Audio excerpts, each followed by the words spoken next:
Anyways, Mom. Can you lend us some money? Excuse me? I couldn't believe my ears. Dismissing the matter as anyways and asking for money without giving a reason? And from a parent who had been almost estranged for 10 years? Forgetting we were in a hospital, I raised my voice without thinking.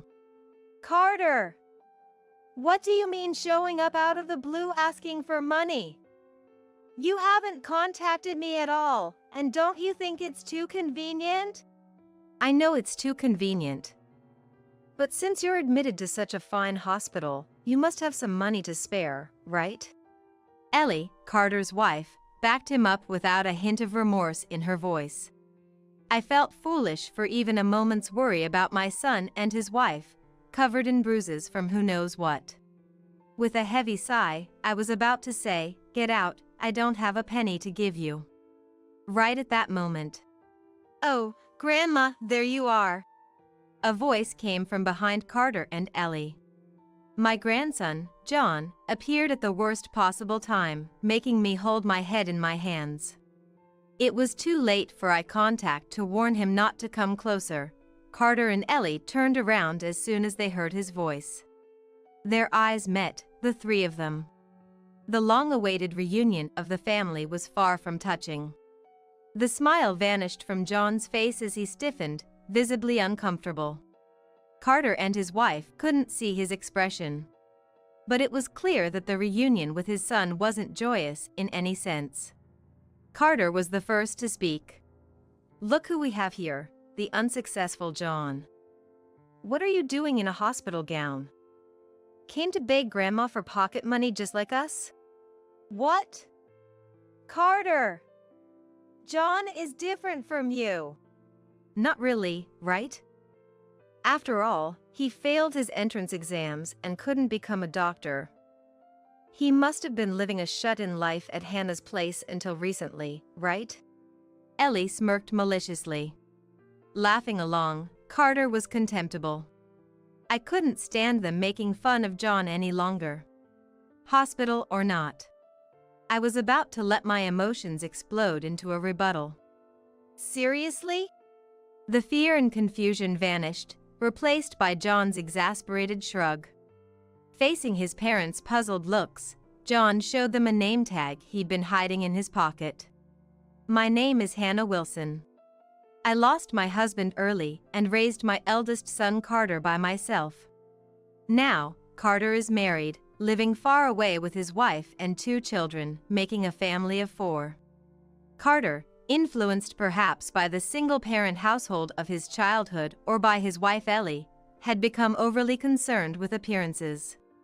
Proof of that was his obsession with making his children become doctors, something they never wished for themselves.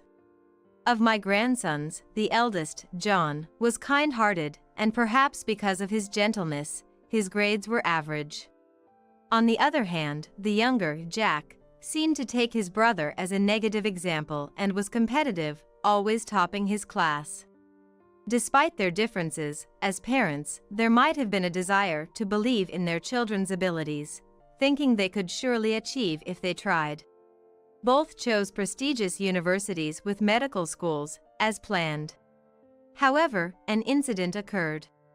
John not only failed his top choice, but also every university he applied to as a backup.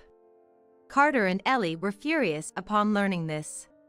They couldn't believe their child could fail an entrance exam, labeling him the troublemaker of the Wilson family, turning a blind eye to their own failure in assessing his abilities. In contrast, they lavishly praise on Jack, who was admitted straight into his top-choice prestigious university, flaunting his superiority over his brother in front of John. If the brothers had been close, perhaps things wouldn't have soured. Unfortunately, Jack had been burdened with his parents' expectations and raised spoiled. Because of this, he often ridiculed his less successful brother, joining his parents in blaming John. But Carter and Ellie's actions didn't end there. Ignoring John's tearful pleas to retake his exams, they kicked him out of the house right after high school graduation. I still vividly remember him coming to me, spiritless and with nowhere to go, as if he were a ghost. After hearing the situation from John, I immediately contacted Carter and his wife. What do you think you're doing to your own child? Don't you feel sorry for John at all? I remember confronting them over the phone. But then, what are you talking about, Mom? It's a child's duty to meet their parents' expectations. If one can't do something as simple as that, that child has no value. If you care about John so much, why don't you raise him? I couldn't believe those were the words of my own son, nor did I want to. Stunned, all I could do was listen as Carter hung up. Grandma. John's voice, weak and anxious, brought me back to reality. Even though I hadn't put him on speakerphone, my expression must have given away what had happened. To the brink of tears, I reassured him with as much cheer as I could muster. Don't worry, John. You haven't done anything wrong, okay? But you tried your best. They just expected too much and got disappointed on their own. That's all. I was worried he might reject such actions, being in his teens. But seeing my dear John about to cry, I couldn't help but embrace his grown body gently. John didn't resist. Relieved, I stroked his back like I used to when he was little. It's okay, you don't have to hold back in front of Grandma, I thought, hoping my feelings would reach him. Whether my feelings got through or he had reached his limit. John quietly, very quietly, began to cry. That moment solidified my resolve. I couldn't send such a kind-hearted John back to those parents. I decided then, John would stay with me, and I would take care of him. That was about 10 years ago from now. Since that incident, I hadn't heard anything from Carter and his wife, and at the time, John was deeply hurt by being abandoned by his family. However, John has since looked forward and now works diligently as a responsible adult. As for me, embarrassingly, my chronic illness worsened, leading me to a life in the hospital. John has been worried because of my condition, for which I feel terribly sorry and ashamed as a grandparent. But thanks to the efforts of a kind soul, I was able to undergo another surgery, which thankfully was successful. I've recovered enough to take short walks around the hospital. Truly, he turned out to be such a good child. The gentle sunlight from the window. The soft breeze caressing my cheeks almost lulled me to sleep. Today, I have no rehabilitation or checkups scheduled. So sometime before meals, I thought a nap might be nice. Just as I closed my eyes. Mrs. Wilson, she's asleep. No, it's okay, I'm awake. I responded to the nurse peeking into the room from the hallway. The nurse, looking apologetic as if she'd woken me, shook her head when I inquired about her business. Oh, a couple claiming to be your son is here to see you. They said their name is Carter Wilson. At the mention of that name by the nurse, my face involuntarily soured. My son and his wife, with whom I had lost all contact for 10 years. Why now, after all this time? And how did they know I was hospitalized here? Questions and doubts flooded my mind. But I couldn't keep them waiting forever. Despite my apprehensions, he was still my son by blood. I told the nurse to let them meet me and started preparing for the visit. The couple waiting in the lounge, Carter and his wife. The long-awaited reunion was far from touching. Instead, I was struck speechless by their drastically changed appearances. Their bodies were covered in wounds. Carter's face was swollen, with a bruise over his right eye. A cut at the corner of his mouth seemed fresh, as blood was slightly seeping out.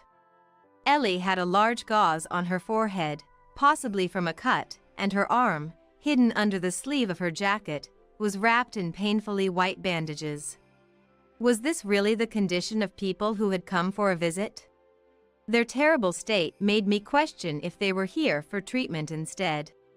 What happened? Both of you. It doesn't matter, Carter dismissively said. Ellie remained silent, looking down. I thought about pressing further but decided against it. It had been 10 years since we became estranged. Largely because they abandoned their own son. Whatever had happened to them now, it didn't concern me. So, what brings you here after 10 years? After abandoning John and never getting in touch? At the mention of John's name, Carter's face soured. I was infuriated by his attitude, but the words that followed were even worse. Anyways, Mom. Can you lend us some money? Excuse me? I doubted my ears. Dismiss everything as anyway and ask for money without a reason? Especially from a parent who had been nearly estranged for 10 years? Forgetting we were in a hospital, I raised my voice without thinking. Carter.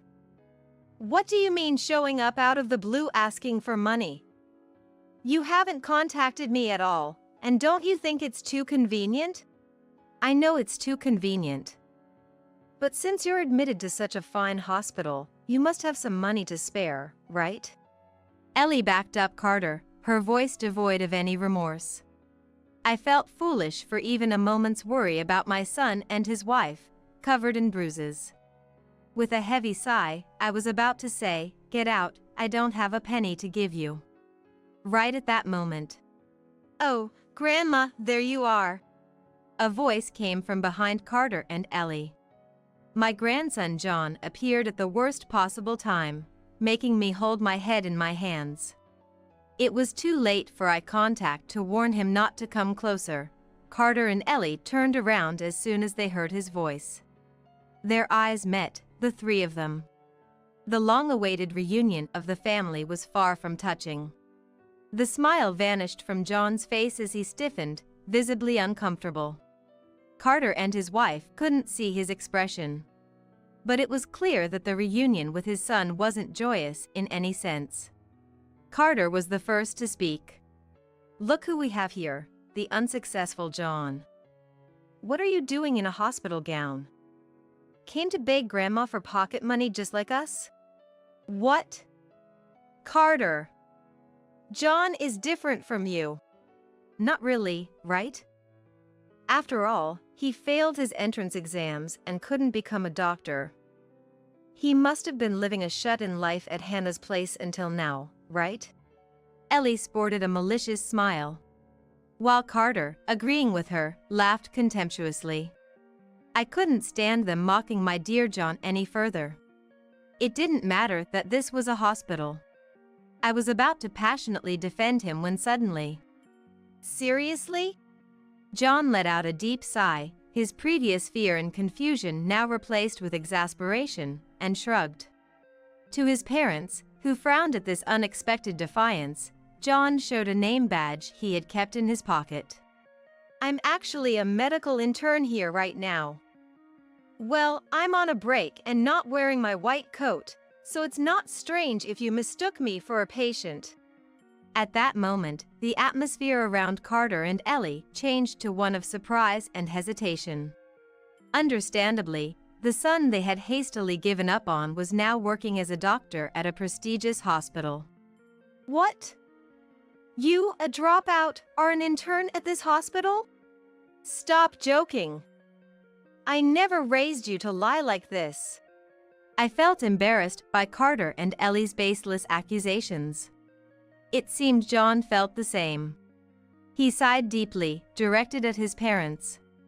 "I've made tremendous efforts to get here. And Mom, I don't remember being raised by you to end up like this, nor do you have any right to say such things to me." John's blunt words left them momentarily speechless. Seizing the moment, John continued. "Don't you even wonder why Grandma is hospitalized here? Because of her age. Indeed, she is of age, but that's not it. You might not know, but Grandma has been hospitalized here to treat a long-standing illness that worsened.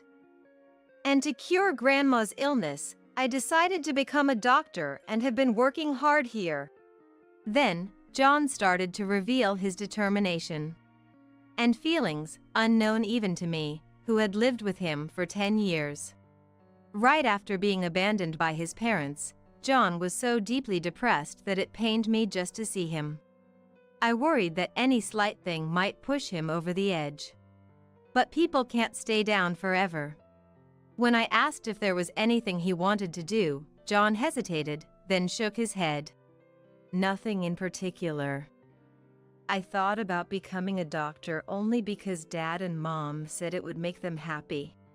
Then I told him, when he finds something he wants to do, he should go for it with all his heart.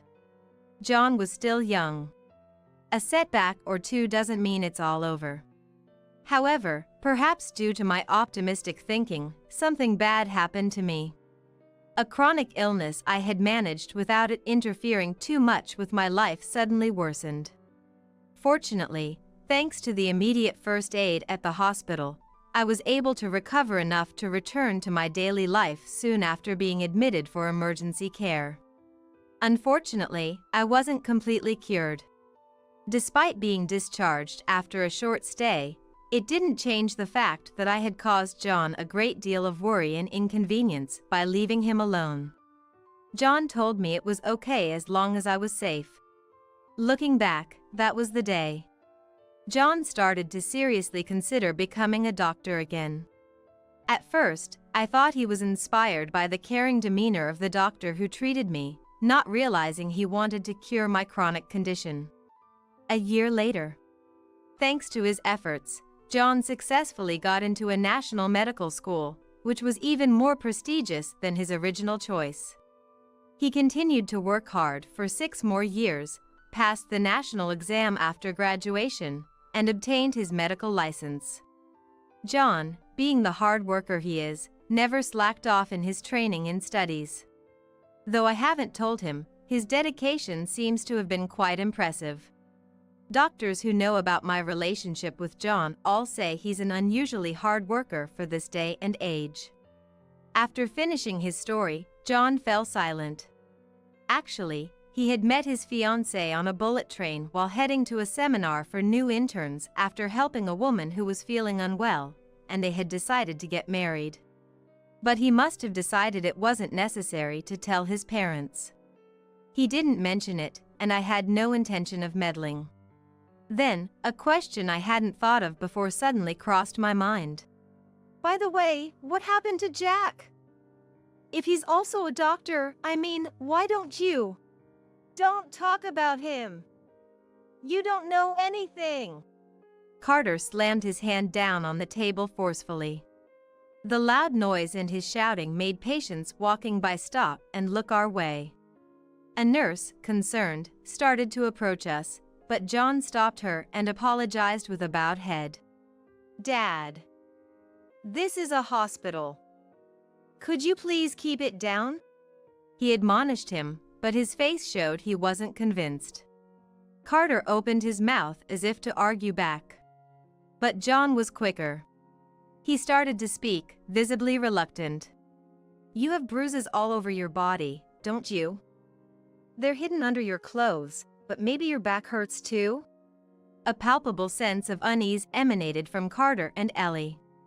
Taking their reaction as confirmation, John sighed and continued. I noticed when you both turned to look at me, your movements were a bit stiff. It might not be obvious to lay people because of the severity of your appearances, but I'm a doctor, albeit still in training. If I didn't notice that much, I wouldn't be fit to become a full-fledged doctor. And those injuries, they weren't caused by a domestic dispute, were they? Enough! That's enough! Carter shouted angrily again. Ellie, hysterically, followed suit. That's right! You are our child. After all, helping parents in trouble is what children are supposed to do. And who abandoned their child for decades without a word, only to play the parent when it's convenient? Please, don't act like a parent only when it suits you.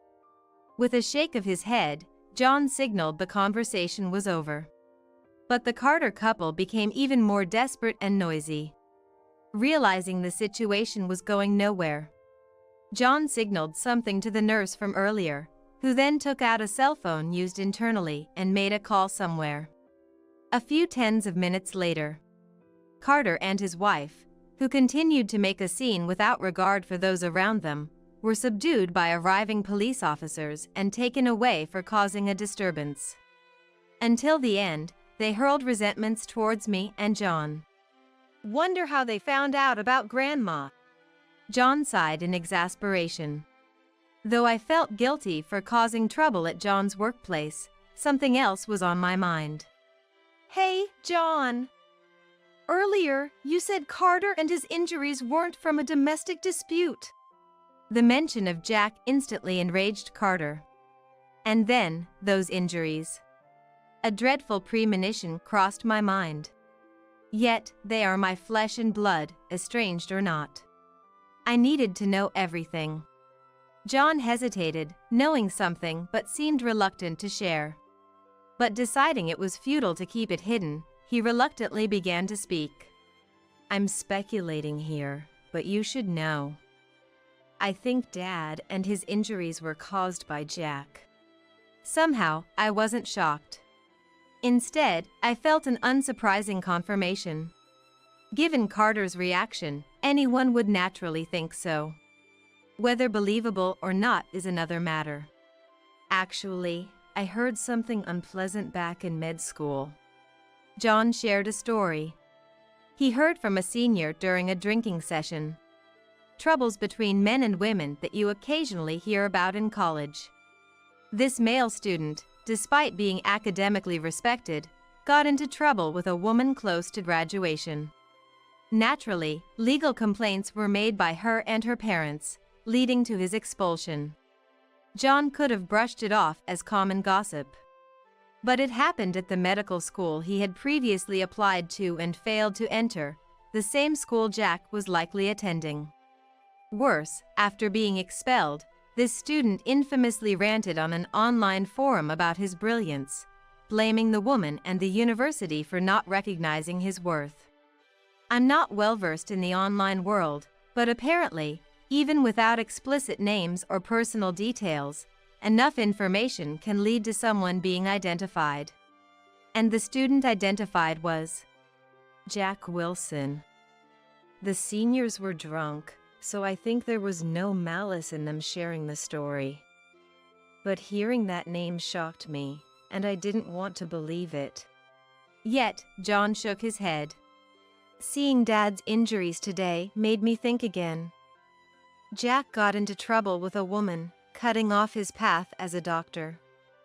And probably became a recluse, eventually becoming violent towards Dad and Mom. Maybe they were looking for you to ask for help.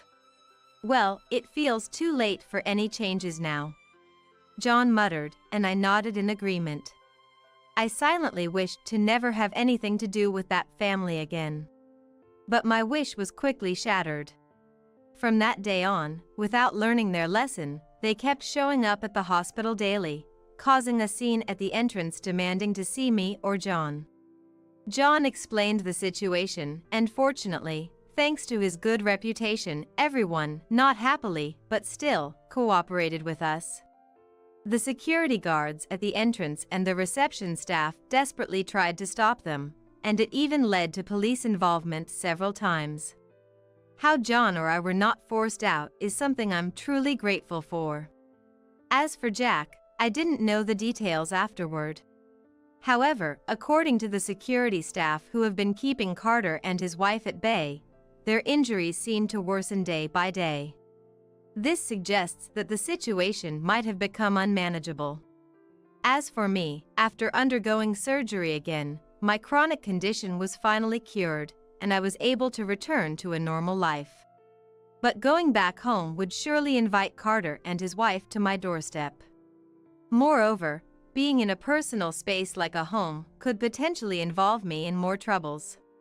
However, moving in with John, who was about to get married, was not an option either. After discussing it with John, we decided that I would use the savings intended for my old age to move into a nursing home. And as time passed, it's been quite a while since then. I mused in the spring sunshine. reading a letter I had received. Not all memories were pleasant, but looking back, there's a bit of nostalgia. "Mrs. Wilson, you seem happy," a staff member noticed. Yes, it's a letter from my grandson and his wife, made me reminisce about the past. The doctor, right? Yes, that's right. We've been through a lot together. Knowing that they are happy now makes me happy. The staff member smiled at me, and I smiled back. A peaceful daily life, unimaginable from those days, is now here. John and his wife now live in a condo they bought upon getting married. After finishing his training, he's been working hard as a doctor at that large hospital. The letter I received earlier detailed it. Since moving into this home, I've been frequently exchanging calls and letters with John and his wife. Mostly, it's about trivial matters, but there was one time. Yes, just once, the topic of Carter and his family came up. One day, John received a call from the authorities. According to them, after becoming even more reclusive and violent, Jack was abandoned, and Carter and his wife ran away in the night. The call was to search for Jack's relatives, to report the situation, and to check whether his care was possible. Of course, I explained that we had been estranged for many years and asked the authorities to take over. However, from what the authorities said, Jack's return to society seems hopeless. I wonder if I should have helped Jack. I let my thoughts drift to my other grandson, imagining the what-ifs. What if I had noticed the changes in my son and his wife sooner? What if I had paid attention to Jack when John went through such hardship? I shake my head at the repetition of these what-ifs, realizing they are pointless. Regretting what could have been doesn't change the past or improve the current situation. Instead, Jack has fallen so far that even his own parents fled in the night. There's nothing much an old person like me can do now. So, if that's the case, I at least hope for the best for John and his spouse. And so, I sent my best wishes to that kind John and his partner.